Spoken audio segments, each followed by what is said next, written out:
Bienvenidos, cultistas. Hoy nos adentramos en una noche especial, una noche donde las sombras cobran vida y los susurros se convierten en gritos. Sí, es Halloween. Espero que estés listo, porque hoy tenemos algo realmente escalofriante. He recibido una historia de terror directamente a mi correo electrónico, enviada por Carlos López Valledor y escrita por él. Déjame decirte que es una de esas historias que te hacen mirar por encima del hombro y dudar de cada sombra. Así que, si estás listo para escuchar una buena historia de terror, enciende una vela, apaga las luces y prepárate para sumergirte en una experiencia terrorífica.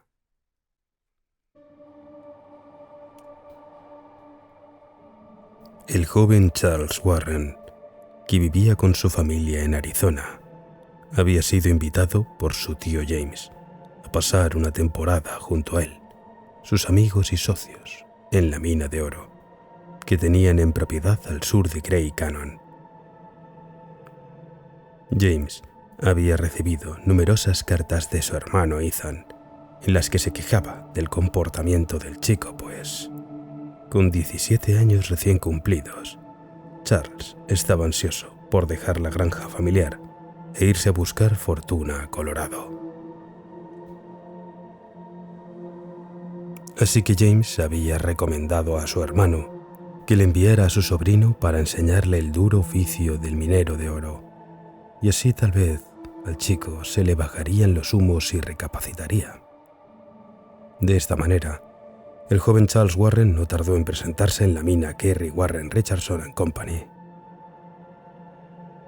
El primer día Charles mostró tener mucha energía, pero también demostró no tener ningún conocimiento sobre el oficio de minero. No obstante, al viejo Joe Kerry y al alegre Bob Richardson les pareció que el muchacho tenía madera para el oficio, si es que al joven le interesaba el trabajo. Durante la cena, Charles se sentó junto al resto de los mineros alrededor de la hoguera y quiso darle las gracias y la enhorabuena al cocinero, pues según él, no había probado mejor estofado en la vida. Dale las gracias al viejo Joe. Lo cierto es que no conocerás a mejor cocinero en Arizona, o al menos a ninguno que lleve pantalones. Rió su tío James. Pues muchas gracias, Joe, en serio. Este estofado está increíblemente bueno, dijo el muchacho, quien se detuvo a estudiar unos segundos el rostro cubierto de arrugas, de barba blanca y desaliñados mechones blancos que caían de su sombrero. De repente, sin ser consciente de ello, el muchacho centró su mirada durante unos buenos segundos en el negro parche que tapaba el agujero allí donde debería estar su ojo izquierdo. Joe se percató de la curiosidad del chico, pero no se sintió ofendido, pues comprendía la mente juvenil de Charles y su sana curiosidad. Se limitó a aceptar de buen grado el cumplido. Muchas gracias, pequeño Charles. Eres muy amable. Lleva muchos años de práctica aceptar precisamente, con la cantidad de ingredientes necesarios, para que salga un puchero de maravilla.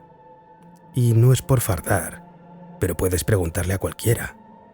Todos los que conocen a Joe Kerry te asegurarán que cocinar es uno de mis mejores talentos. Su tío James se percató del descaro de su sobrino al mirar fijamente el parche de Joe y quiso corregirlo. No mires fijamente a la gente, Charles. Sabes que es de muy mala educación. Perdón, tío, se disculpó pobremente el muchacho mientras bajaba la mirada. Disculpa al chico, Joe. Seguramente nunca habrá visto a nadie con un parche en el ojo, dijo finalmente James Warren.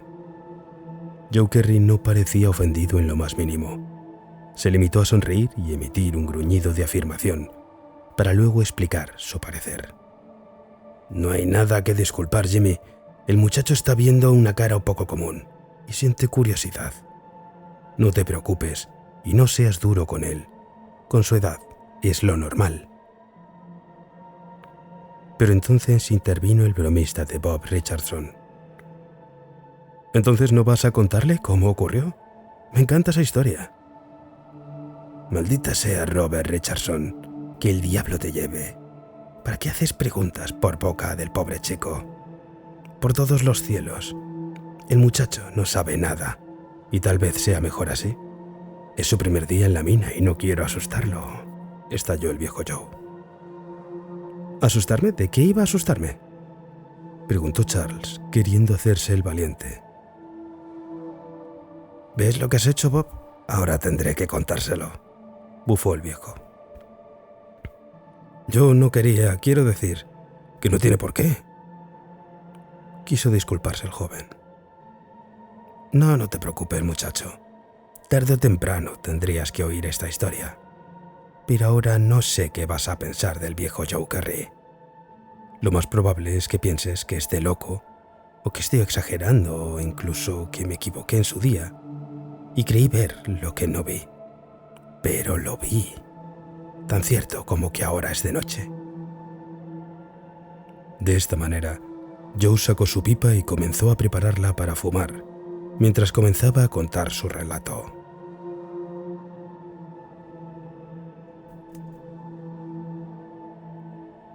Ocurrió en el verano del 60, justo el año antes de la guerra. Yo era muy joven por aquel entonces, tal vez solo 2-3 años mayor que tú, Charles. Había conseguido trabajo como vaquero en el prestigioso rancho Denham, en Colorado. Después de todo, no me podía quejar. El trabajo era muy duro y la paga era muy poca. Pero por aquel entonces yo estaba lleno de juventud, optimismo y energía. Y lo que me faltaba de ingenio lo suplía con determinación y valentía. Pero la determinación y la valentía tampoco me sirvieron de mucho, ni me duraron demasiado, porque ese mismo año realmente llegué a odiar el trabajo de vaquero. El bueno de Ernest McLennan, el capataz del rancho y mano derecha del patrón y dueño, Vernon Denham, me cogió pronto cariño y al no haber conocido yo a mi auténtico padre, fue lo más parecido a un padre que tuve alguna vez. Él vio lo mismo que yo, y por eso siempre creyó mi historia. El caso es que aquella primavera de 1860 habíamos encontrado algunas cabezas de ganado muertas. Muchos supusieron que era obra de un oso, o tal vez de un puma. Pero el bueno de Ern sabía que aquello no era posible. Aquellas reses muertas estaban parcialmente desgarradas y devoradas por buitres y por coyotes, sí, pero ninguno de aquellos animales carroñeros eran los culpables de sus muertes. Aquellas vacas estaban molidas a golpes. Era como si una criatura enorme las hubiera dado una paliza, pero no se había alimentado de ellas. Ese no era el comportamiento normal de ningún oso o de ningún puma. Las marcas de los picos de los buitres o las dentelladas de los coyotes no habían sido la causa de la muerte de nuestro ganado. Yo era joven aún para ver la diferencia, pero Ernest McLennan supo verlo y hacérmelo ver. Los meses pasaron y llegó el verano, pero aquellas misteriosas muertes de ganado no cesaron. No era un asunto habitual, pero de vez en cuando ocurría. Así que al maldito Vernon Denham se le acabó la paciencia un día y me encargó a mí y a un puñado más de muchachos con poca sesera como yo, que trabajaban para él, que encontráramos al animal que estaba matando al ganado. Antes de salir hacia las cercanas montañas, Ernst se acercó a mí y me advirtió en privado que tuviera mucho cuidado. Me aconsejó que matáramos al primer oso o puma que viéramos y que regresásemos cuanto antes al rancho, porque lo que había ahí fuera era algo mucho más peligroso y extraño que una fiera salvaje. Entonces, era un niñato estúpido y no entendí nada de lo que Ern me dijo. Pero un par de días después lo entendí. Vaya que sí llegué a entenderlo. En la cara y en mi rodilla llevo, y siempre llevaré, las pruebas de que el bueno de Ern McLennan tenía toda la razón. Éramos 4. el loco de Thomas Guthrie, el callado Adam Walter, el pendenciero Henry Sutton y yo. Tardamos tan solo un día en encontrar el rastro de un oso de buen tamaño en las colinas, así que lo seguimos. Al día siguiente lo vimos, pero el muy bastardo se encontraba en una zona bastante escabrosa y empinada, así que decidimos que lo mejor era dividirnos, subir a por él y dispararle desde diferentes ángulos para evitar que escapara. No sé si has intentado cazar alguna vez un animal con un fusil de avancarga, joven Charles, pero te puedo asegurar que antes de la guerra era lo único que teníamos. Los fusiles de avancarga debes cebarlos por el cañón y una vez que disparas tienes que volver a cargarlos. Así que solo tienes un maldito disparo antes de que el animal eche a correr y se te escape. Por eso era de vital importancia que entre los 4 llenáramos aquel bicho de suficiente plomo, de un solo disparo, para que no pudiera escapársenos.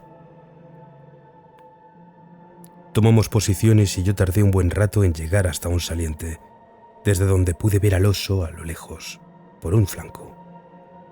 Pero en aquel momento me quedé petrificado de terror. Vi al oso luchando con una enorme y horrible criatura. Aún a día de hoy me resulta difícil describirla. Era bastante parecido a un camello de pelaje rojizo, pero mucho más grande, con una cabeza enorme, ojos rojos encendidos y una boca llena de colmillos. Era una auténtica bestia del infierno que llevaba sobre la grupa el espectro de un hombre esquelético. A pesar de ser de día, pude observar cómo tanto la criatura como el jinete emitían una extrañísima luz rojiza que salía de ellos mismos y que parecía irradiar fuertemente un corto espacio a su alrededor. Pude ver también cómo ese demonio mataba en segundos al oso, golpeándolo y pisoteándolo, mientras el esqueleto emitía un horrible grito. Y luego, al ver al oso muerto, cometí la imprudencia de disparar al jinete esquelético, aunque supongo que lo hice sin pensar, como un reflejo para defenderme de la visión de aquel engendro. Juro por la memoria de Santa Marisú, mi madre, que en paz descanse, que le acerté de lleno a aquel cadáver. Pero las criaturas del infierno no pueden ser heridas con armas comunes, hechas en la tierra. Ah, vaya que no. Acto seguido, tanto la bestia como el jinete se dieron la vuelta y sentí sus miradas sobre mí. Y en un segundo desaparecieron por completo. Yo pestañeé. Creí que solo había sido una pesadilla, un espejismo producido por una insolación. Pero no había sido ni lo uno ni lo otro. Y tampoco había sido producido por mi imaginación. No, maldita sea. No fue así.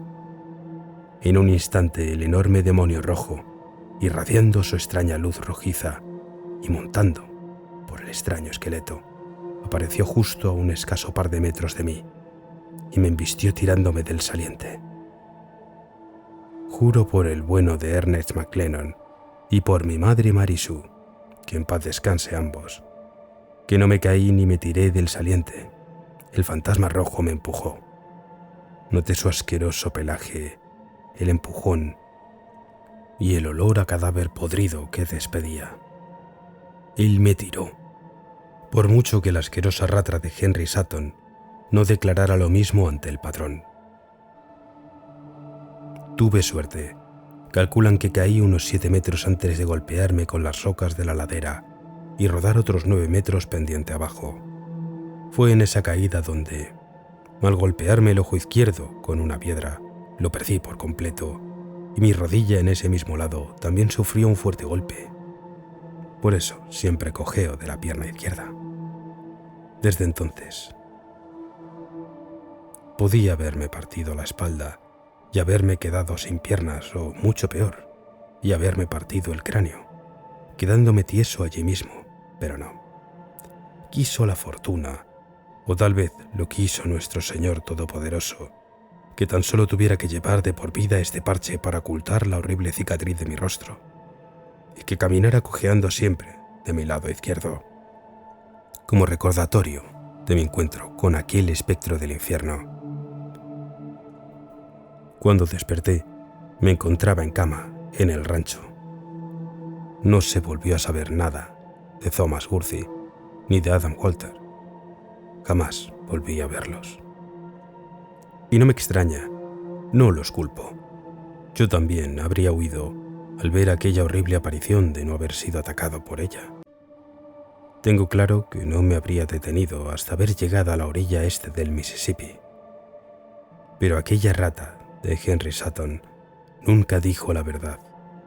Me acusó de ser un mentiroso y de inventarme la visión del fantasma rojo para ocultar mi torpeza, porque, según él, me caí del saliente al disparar el fusil. Pero él lo vio, pude leerlo en sus ojos. Vio al demonio que yo vi matando al oso, aunque nunca admitió haberlo visto, diciendo encima que yo tenía demasiada imaginación. Como consecuencia, él ganó reputación en el rancho y yo fui despedido el mismo día que pude levantarme de la cama.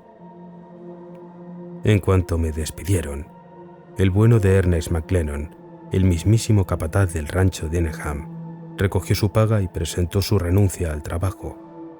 Fue idea suya que viajáramos hasta aquí, hasta Arizona, para buscar oro, y durante el viaje me confesó que él también había visto al fantasma rojo y que creía todas y cada una de mis palabras. Pobre Ern.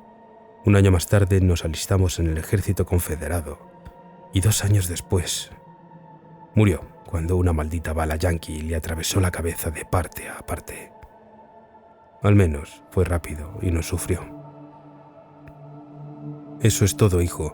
En cuanto pude regresé a Arizona y aquí me quedé desde entonces, buscando oro, como el bueno de Ern quería que hiciéramos. Al observar el semblante sombrío del joven Charles Warren, Joe Kerry comprobó que el chico le creía, así que no pudo contener una ligera sonrisa antes de tratar de animarlo. No te preocupes, joven Charles, seguro que jamás tendrás que enfrentarte con esa criatura, sea lo que sea. Tan seguro como que ahora solo puede estar en el lugar que le corresponde, que no es otro que el mismísimo infierno. Por ahora, habrá que recoger un poco esto e ir a acostarnos, ya que mañana será otro duro día de trabajo. Anda, acompaña a tu tío dentro de la cabaña y no te preocupes por la hoguera ni por todos estos cubiertos y cacharros. Yo los recogeré y limpiaré. Que tengas buenas noches, hijo, hasta mañana.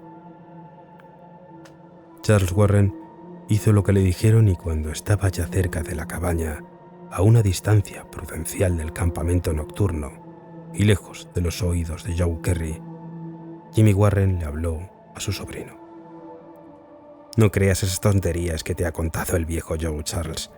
No tienes por qué creer en todo lo que oigas por ahí. No es que Joe tenga fama de mentiroso, pero la gente a veces puede trastocarse por diferentes motivos o incluso creer cosas que realmente no sucedieron. El viejo Joe vivió muchas cosas traumáticas hace 40 años, durante la Guerra Civil. Todas las cosas por las que ha pasado y que ha vivido podrían volver loco a cualquiera y, después de todo, él es bastante excéntrico y tiene fama de exagerar sus historias. Tranquilízate y acuéstate. Voy a regresar para ayudar a Joe y a Bob con el campamento y en 15 minutos vendré al camastro. Hoy has trabajado bien, pero aún tienes mucho que aprender. Mañana lo harás mejor. Buenas noches. Buenas noches, tío James, contestó el muchacho. Sin pronunciar una sola palabra, los 3 hombres recogieron el campamento veraniego donde habían estado y regresaron a la cabaña. Cuando todos habían entrado ya, Joe se detuvo el último en el quicio de la entrada para sacudir en él el tabaco de su pipa y al girarse para cerrar la puerta, creyó observar, a lo lejos valle abajo, una extraña luz rojiza. Absorto por aquella visión y frotándose el único ojo sano que tenía, se dijo a sí mismo que estaba perdiendo la cabeza. Pero realmente parecía que aquella tambaleante y lejana luz rojiza se estaba aproximando mientras subía por el valle. Cuando Bob Richardson le dijo con un grito apagado desde dentro de la cabaña que dejara de hacer el idiota y que cerrara la puerta, Joe decidió hacerle caso, entrar en el edificio y acostarse. Sin que nadie pudiera verlo, una horrible criatura fantasmagórica se aproximó lentamente hasta el lugar del campamento donde Joe Kerry había contado su inquietante historia. Era la parodia monstruosa y horripilante de un camello, de cabeza enorme y boca repleta de colmillos. En su grupa iba montado un esqueleto humano, y tanto jinete como montura despedían una extraña luz rojiza con la que se iluminaba la noche a su alrededor. El esqueleto alzó su brazo y tiró una calavera humana, que rodó hasta donde hacía unas pocas horas había ardido una hoguera nocturna. Una vez hecho esto, jinete y montura se dieron la vuelta y regresaron por donde habían venido, aunque no tardaron en desaparecer totalmente en medio de la oscuridad nocturna. Los mineros se levantarían por la mañana y se quedarían atónitos y asustados ante la aparición de aquel cráneo humano en medio de donde habían cenado la noche anterior. Nunca llegarían a imaginarse, ni sospechar siquiera, que se trataba de un macabro regalo para Joe Kerry, pues aquella calavera había sido, en su día, la cabeza de un hombre llamado Henry Sutton.